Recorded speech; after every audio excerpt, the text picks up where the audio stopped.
अस्सलाम वालेकुम। मैं हूँ आपका physics instructor Fayaz Ali. BS physics के कोर्स मैकेनिक्स के लेक्चर 3 में खुशामदीद। आज की इस क्लास के अंदर हम देखेंगे स्फेरिकल पोलर कोऑर्डिनेट्स क्या होते हैं, और उसके बाद हम देखेंगे स्फेरिकल पोलर कोऑर्डिनेट्स की क्या सिग्निफिकेंस है, हम इनको क्यों यूज़ करते हैं, और फिर हम एक रिलेशन ड्राइव करेंगे कार्टेशियन कोऑर्डिनेट सिस्टम और स्फेरिकल पोलर कोऑर्डिनेट सिस्टम के इनमें अंदर इन दोनों में क्या रिलेशनशिप है।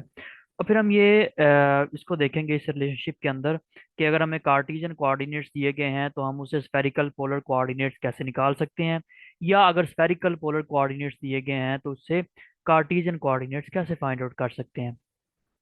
इससे पहले हमने कार्टेशियन कोऑर्डिनेट सिस्टम को पढ़ा। उसके अंदर हमें कि हमने उस कार्टेशियन कोऑर्डिनेट सिस्टम को यूज करके, या जिनको हम रेक्टेंगुलर कोऑर्डिनेट सिस्टम भी कहते हैं, उनको यूज करके हमने प्लेन में फिर स्पेस में पार्टिकल की पॉइंट की जो लोकेशन थी उसको फाइंड किया बाय वेक्टर एनालिसिस। तो आज हम स्फेरिकल पोलर कोऑर्डिनेट्स देखेंगे। इससे पहले एक छोटा सा ब्रीफ इंट्रोडक्शन हो जाएगा। पोलर कोऑर्डिनेट सिस्टम क्या होता है। स्फेरिकल पोलर कोऑर्डिनेट सिस्टम से पहले पोलर कोऑर्डिनेट सिस्टम को देखते हैं। पोलर कोऑर्डिनेट सिस्टम जो है ना वो हम यूज करते हैं टू डायमेंशन के अंदर। जैसे हमारे पास कार्टेशियन कोऑर्डिनेट सिस्टम प्लेन में होता है, एक्स वाई जिसके कोऑर्डिनेट्स होते हैं। फिर स्पेस में होता है जिसके एक्स वाई जी कोऑर्डिनेट्स होते हैं। इसी तरह हमारे पास जो ये भी टू डायमेंशन में अगर होगा तो वो पोलर कोऑर्डिनेट सिस्टम है, और अगर थ्री डायमेंशन में है तो उसको हम स्फेरिकल कोऑर्डिनेट सिस्टम या स्फेरिकल पोलर कोऑर्डिनेट सिस्टम कहते हैं। तो पहले हम बात करते हैं जी कि हमारे पास जो पोलर कोऑर्डिनेट सिस्टम है ये इसके अंदर इसके कौन कौन से कोऑर्डिनेट्स हैं, और इनको हम कब यूज़ करते हैं, उससे एक आपको आइडिया होगा स्फेरिकल पोलर कोऑर्डिनेट्स के बारे में भी। इसके अंदर जो कोऑर्डिनेट्स हम यूज़ करते हैं, जैसे कार्टेशियन कोऑर्डिनेट सिस्टम में हम जो कोऑर्डिनेट्स यूज़ करते हैं वो एक्स वाई करते हैं। तो पोलर कोऑर्डिनेट सिस्टम में हम आर और थीटा यूज़ करते हैं। इससे और स्फेरिकल पोलर कोऑर्डिनेट सिस्टम के अंदर क्या करते हैं, हम स्फेरिकल पोलर कोऑर्डिनेट सिस्टम में हम ये थ्री डायमेंशनल स्पेस के लिए, यानी कि है ये थ्री डायमेंशन के लिए। और इसके अंदर आप अगर हमने किसी भी पॉइंट की थ्री डायमेंशन के अंदर जो पोजीशन है वो डिस्क्राइब करनी हो, तो हम आर थीटा और फाई ये तीन कोऑर्डिनेट्स यूज करते हैं। तो ऐसा कोऑर्डिनेट सिस्टम जिसके अंदर हम आर थीटा और फाई को यूज करें इनके जो किसी भी पॉइंट की स्पेस के अंदर पोजीशन फाइंड आउट करने के लिए, तो ऐसे कोऑर्डिनेट सिस्टम को हम स्फेरिकल पोलर कोऑर्डिनेट सिस्टम कहते हैं। अगर आर थीटा कोऑर्डिनेट्स हूँ तो वो टू डायमेंशन में होगा, उसको हम पोलर कोऑर्डिनेट सिस्टम कहेंगे। तो अब पोलर कोऑर्डिनेट सिस्टम जो है ना, पहले इसकी सिग्निफिकेंस देखते हैं या इनको क्यों यूज करते हैं। तो इमेजिन करें कि हमारे पास एक ऑब्जेक्ट जो है वो सर्कुलर पाथ में मूव कर रहा है, जिसका जो सेंटर से डिस्टेंस है वो फिक्स है। तो अगर कोई ऑब्जेक्ट सर्कुलर पाथ में मूव कर रहा होगा, इससे पहले देखें अगर हमारे पास एक प्लेन के अंदर एक पॉइंट जो है ना कोई पार्टिकल मौजूद है, हमने उसकी पोजीशन को फाइंड करना है। तो हम क्या करते हैं, हम कार्टेशियन कोऑर्डिनेट सिस्टम से उसको इजीली फाइंड कर सकते हैं जिसके एक्स और वाई कोऑर्डिनेट्स हैं। लेकिन अगर यही पार्टिकल जो है वो यहाँ पे स्पेस में सॉरी प्लेन के अंदर अगर ये एक सर्कुलर ट्रैक में सर्कुलर पाथ में मूव करना शुरू कर दे, और जब ये मूव करे तो इसका ओरिजिन से इस पॉइंट तक का जो डिस्टेंस है वो हम सपोज करते हैं कि वो आर है। तो अब अगर ये पार्टिकल जो है वो इस सर्कुलर ट्रैक में मूव करना शुरू कर दे इस सर्कुलर पाथ के अंदर, तो इसके मोशन को डिस्क्राइब करने के लिए अगर हम कार्टेशियन कोऑर्डिनेट सिस्टम यूज करते हैं तो वो उससे हम वो थोड़ा सा ज्यादा कॉम्प्लेक्स हो जाता है, उसमें बड़ा कॉम्प्लेक्स मैथमेटिक्स इन्वॉल्व हो जाता है, ट्रिग्नोमेट्रिक फंक्शन बहुत से इन्वॉल्व हो जाएंगे। तो इसके लिए अगर हम ज़्यादा सिंपल वे यूज़ कर रहे हो, एक ज़्यादा सिंपल वे है पार्टिकल की पोजीशन को डिस्क्राइब करने का कि जब वो एक सर्कुलर पाथ में यहाँ पे मूव कर रहा हो, तो फिर हम यूज़ करते हैं कि देखते हैं कि ये इस ये जो एंगल थीटा बना रहा है पोलर एक्सिस के साथ, ये जो एक्सिस है इसको हम पोलर एक्सिस कहते हैं, जिसके साथ ये एंगल थीटा बना रहा है ये वेक्टर, ये तो इसको हम फिर ये दोनों आर और थीटा ये दोनों कोऑर्डिनेट्स यूज करते हैं जिसको हम पोलर कोऑर्डिनेट सिस्टम कहते हैं। तो उसको यूज करके हम इसको इजिली जो है ना वो डिस्क्राइब कर सकते हैं। फॉर एग्जाम्पल कि पार्टिकल एंगल थीटा बना रहा है और ये 5 यूनिट अवे है ओरिजिन से, तो हम इसके कोऑर्डिनेट्स कुछ इस तरह से लिखेंगे 5 एंड थीटा। तो फिर इनको पोलर कोऑर्डिनेट सिस्टम को यूज करना जो है ना वो रिलेटिवली हमारे लिए इजी हो जाता है। और इसके अलावा हम जो इसके जो, अब हम आते हैं देखिए स्फेरिकल पोलर कोऑर्डिनेट सिस्टम, जिसके अंदर हम आर, थीटा और फाई ये तीन कोऑर्डिनेट्स यूज करते हैं। अब हम देखते हैं कि हम स्फेरिकल पोलर कोऑर्डिनेट सिस्टम को क्यों यूज करते हैं, या इनकी क्या सिग्निफिकेंस है हमारे लिए। स्फेरिकल जो पोलर कोऑर्डिनेट सिस्टम है, इसको हम वहाँ यूज करते हैं जब जब हमारे पास स्फेरिकल सिमेट्री हो। अब स्फेरिकल सिमेट्री से क्या मुराद है? स्फेरिकल सिमेट्री से ये मुराद है कि जब हमारे पास एक फिजिकल सिस्टम के अंदर जो जितनी भी सिस्टम की प्रॉपर्टीज हैं वो हर डायरेक्शन में वो सेम हो, सेंटर से या सेंट्रल पॉइंट से हर डायरेक्शन में जो उस सिस्टम की प्रॉपर्टीज है तमाम वो सेम हो। तो ऐसी हम सिस्टम को हम स्फेरिकल सिमेट्री या सिमेट्रिकल सिस्टम कहते हैं। यानी कि जैसे सपोज हमारे पास स्फेयर है, अगर आप स्फेयर स्फेयर अज्यूम करें, तो स्फेयर के अंदर क्या होता है हमारे पास, स्फेयर में, जी स्फेयर के अंदर हमारे पास ये होता है कि सेंटर से लेके उसकी जो बाउंड्री है वहां तक का जो रेडियस है वो सेम होता है। अब आप जिस तरफ मर्जी जाएं आपको सेम रेडियस मिलेगा, तो इसको हम कह सकते हैं ये स्फेरिकल सिमेट्री है इसके पास। अब हम इनको स्फेरिकल पोलर कोऑर्डिनेट सिस्टम को वहाँ यूज करते हैं जहाँ स्फेरिकल सिमेट्री है। स्पेशली हम स्पेशली मैकेनिक्स में इसको वहाँ यूज कर सकते हैं थ्री डिमेंशन स्पेस में, अगर हमें किसी पॉइंट की जो लोकेशन है वो फाइंड आउट करनी हो, या यूजुअली हमने स्पेस के अंदर किसी प्लेनेट की लोकेशन को डिस्क्राइब करना है, तो वहाँ पे हमारे लिए यूज करना ज़्यादा इजी है। या स्पेशली जब हमारे पास स्पेस के अंदर पार्टिकल मूव कर रहा हो और वो पोलर एक्सिस के साथ कोई एंगल थीटा बना रहा हो, तो उस टाइम इसको यूज कर सकते हैं। इसके अलावा हम इनको मैकेनिक्स के अलावा इलेक्ट्रोमैग्नेटिक फील्ड में भी यूज कर सकते हैं, ईएमटी में भी इसको यूज कर सकते हैं। इलेक्ट्रोमैग्नेटिक फील्ड में हम इसको किस तरह से यूज कर सकते हैं, जैसा कि हमारे पास एक चार्ज स्फेयर और उसके अराउंड हमने इलेक्ट्रिक फील्ड कैलकुलेट करना हो, तो वहाँ पे हम ये कोऑर्डिनेट सिस्टम यूज करते हैं। इसके अलावा फ्लो डायनामिक्स में भी हम इनको यूज करते हैं। ये सारी इसकी जो है ना जो है ना मैंने आपको एक सिग्निफिकेंस इसकी बता दी है। अब हम इसको जो है ना डेफिनेशन के बाद जो है ना अब इनको स्टार्ट करते हैं। अब इसके अंदर ये जो आर आपको नजर आ रहा है ना, आर ये एक्चुअल रेडियल डिस्टेंस है। रेडियल डिस्टेंस से क्या मुराद है कि स्पेस के अंदर सपोज हमारे पास ये एक वेक्टर पी है, ये कोऑर्डिनेट्स आर थीटा फाई लिखे हैं, इसका मतलब है हमारा जो कोऑर्डिनेट सिस्टम है वो स्फेरिकल पोलर कोऑर्डिनेट सिस्टम है। ये जो आर आपको नजर आ रहा है ना, आर ये ओरिजिन से लेके इस पॉइंट पी तक का जो डिस्टेंस है ना, ये है हमारा आर। ये जो थीटा है, इस थीटा को हम पोलर एंगल कहते हैं।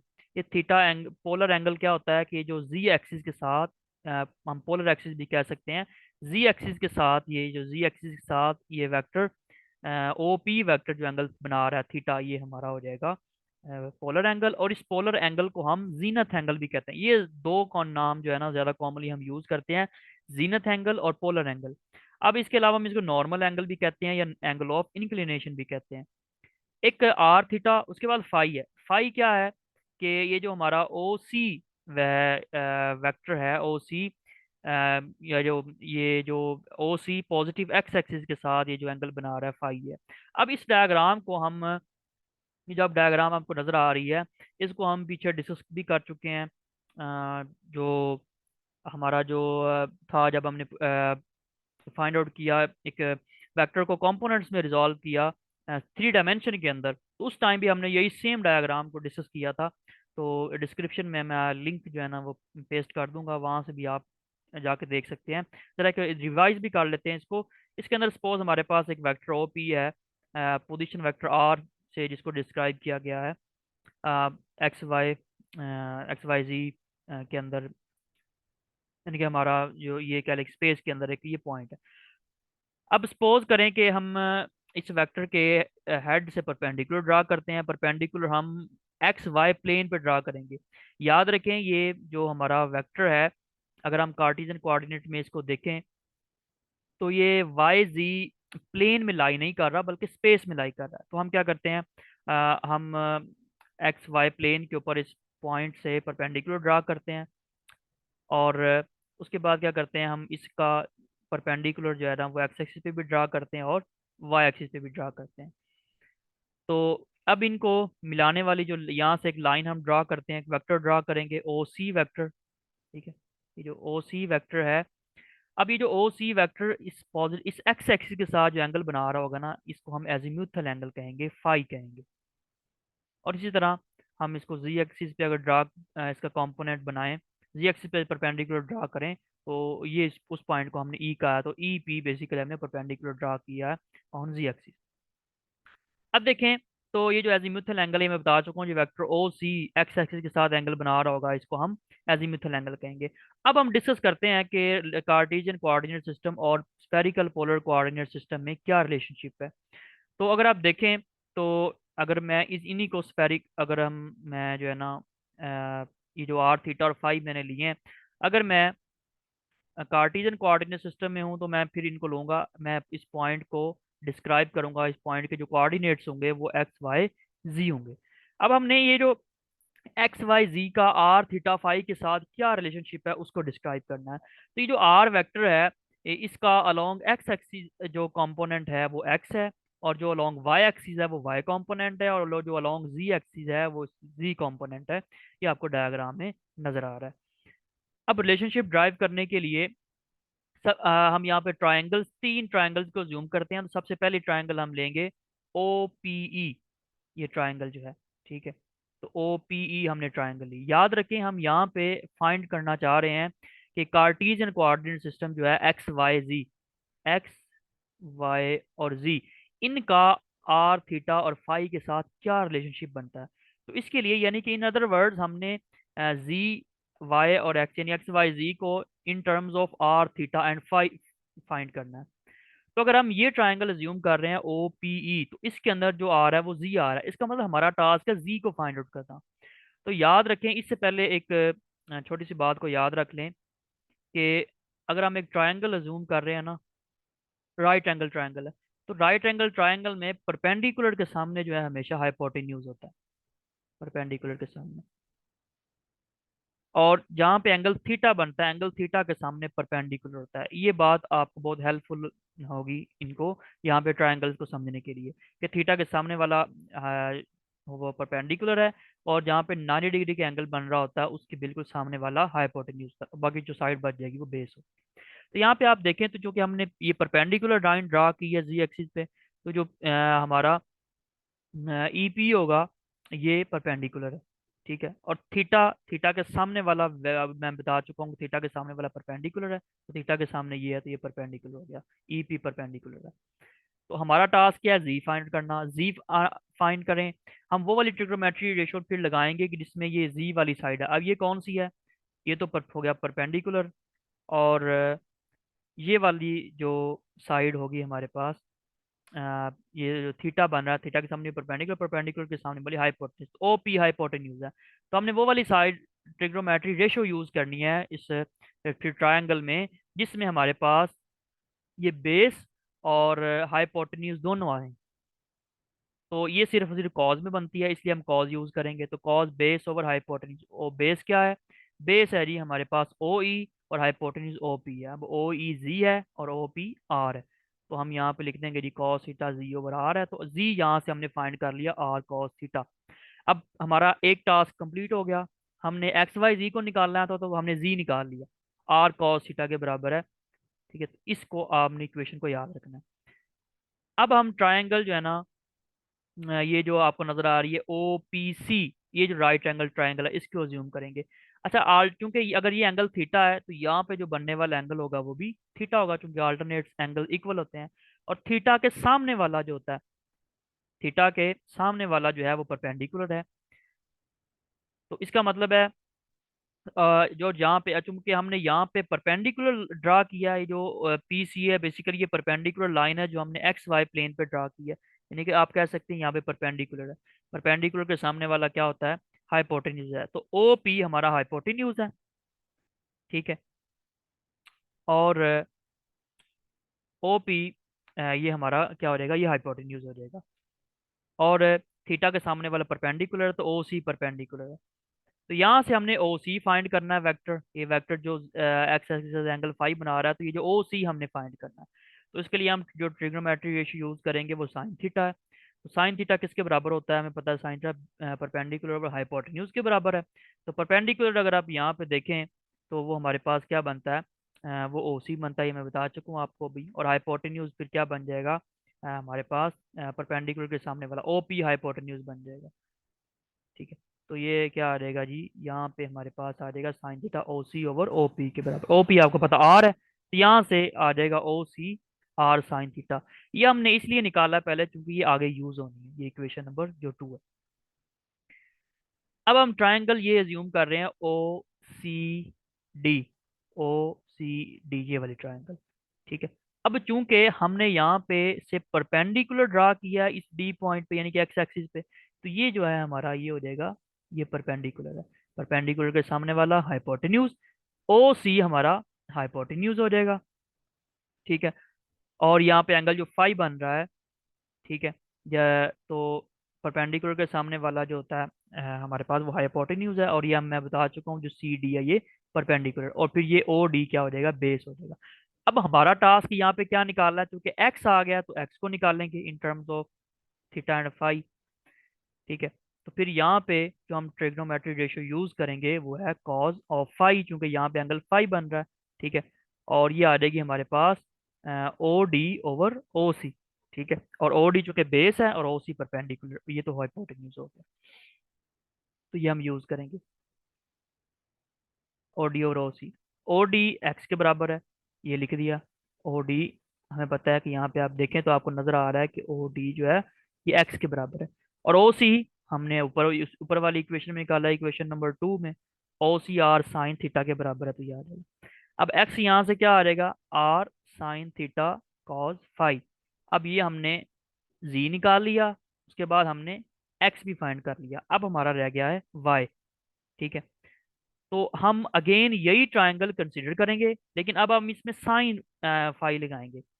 साइन फाई क्यों लगाएंगे, सी साइन हमें पता है कि वो हमारे पास बराबर है परपेंडिकुलर और हाइपोटेन्यूज के, और ये मैं बता चुका हूँ सी डी परपेंडिकुलर है और हाइपोटेन्यूज ओ सी है।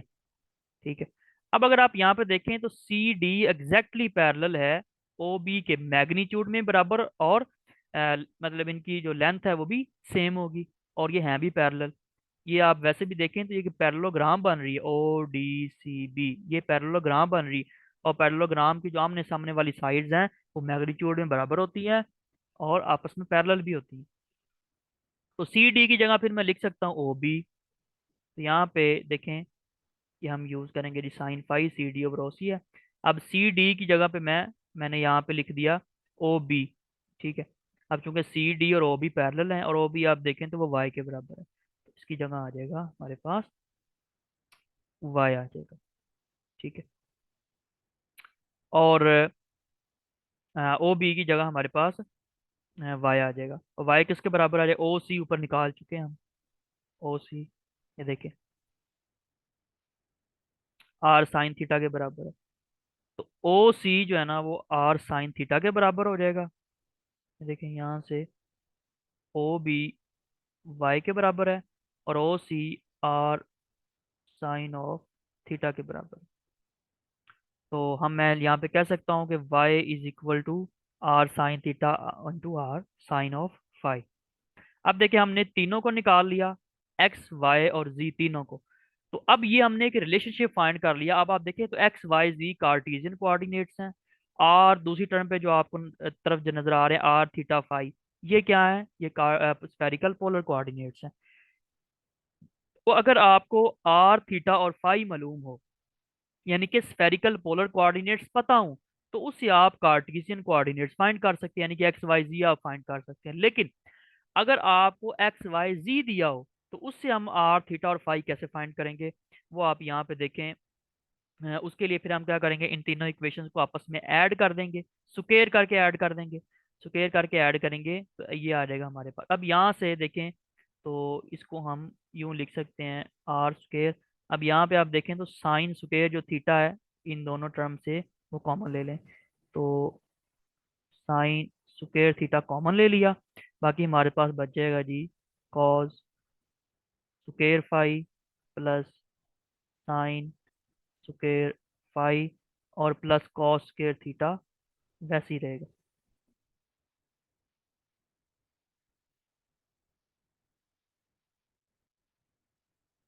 Cos square theta. अब आप यहाँ पे देखें, ये टर्म तो क्या हो जाएगी, वन हो जाएगी।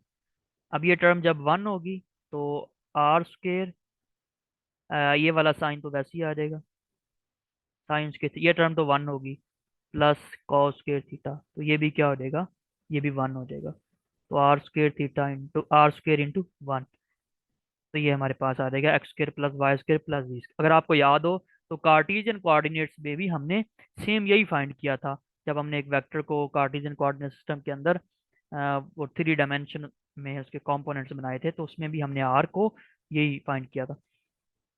या यानी कि यहाँ से आप देख सकते हैं कि अगर आपको जो है एक्स वाई जी दिया हो तो आप आर इजीली फाइंड कर सकते हैं। ओके, तो अब अगर आप इक्वेशन थ्री देखें तो यहाँ से आप थीटा फाइंड कर लें। ठीक है, तो अगर थीटा आप निकालेंगे तो वो आ जाएगा यहाँ से tan inverse G over R, और आर ऊपर हम निकाल चुके हैं कि X square plus Y square plus G square के बराबर। अच्छा, यहाँ पे अंडर रूट भी आएगा। ठीक है, तो ये भी इसको करेक्ट कर लें, यहाँ पे अंडर रूट भी आना। और अब हमने फाई निकालना है। अब यानी आप इसके वजह से देख सकते हैं, अगर आपको एक्स वाई जी पता है तो आप थीटा निकाल सकते हैं। तो फाई निकालने के लिए हम क्या करेंगे, हम इक्वेशन टू को वन पे डिवाइड कर देंगे। तो जब इनको डिवाइड करेंगे तो ये हमारे पास क्या आ जाएगा, वाई ओवर एक्स और sine theta sine of phi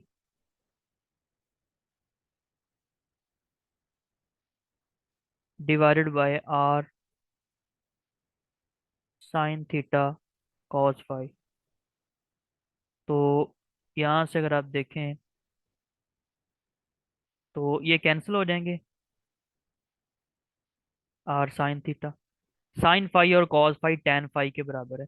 तो हम लिख सकते हैं Y over X tan phi के बराबर है। फाई यहाँ से निकालेंगे तो tan inverse Y over X आ जाएगा। तो यूं जो है ना, हम एक्स वाई अगर हमें पता है तो हम यहाँ से फाई भी फाइंड आउट कर सकते हैं। तो ये इस वीडियो के अंदर हमने देखा स्फेरिकल पोलर कोऑर्डिनेट्स क्या हैं, डेफिनेशन, सिग्निफिकेंस, और साथ में हमने पोलर कोऑर्डिनेट्स की सिग्निफिकेंस भी देखी, और पोलर कोऑर्डिनेट्स सिस्टम के अंदर जो कोऑर्डिनेट्स हैं वो भी देखे। और फिर हमने एक रिलेशन ड्राइव किया कार्टीजियन कोऑर्डिनेट सिस्टम में और स्फेरिकल पोलर कोऑर्डिनेट सिस्टम में। और उसके बाद हमने देखा कि अगर हमें स्फेरिकल कार्टेशियन कोऑर्डिनेट सिस्टम दिया गया है तो हम स्फेरिकल पोलर कोऑर्डिनेट्स जो है ना वो निकाल सकते हैं, और अगर हमें स्फेरिकल पोलर कोऑर्डिनेट्स दिए गए हैं तो हम कार्टेशियन कोऑर्डिनेट्स फाइंड आउट कर सकते हैं। तो इंशाल्लाह मिल अगली वीडियो में मिलेंगे। अब सब बहुत सा ख्याल रखिएगा। अल्लाह हाफिज़।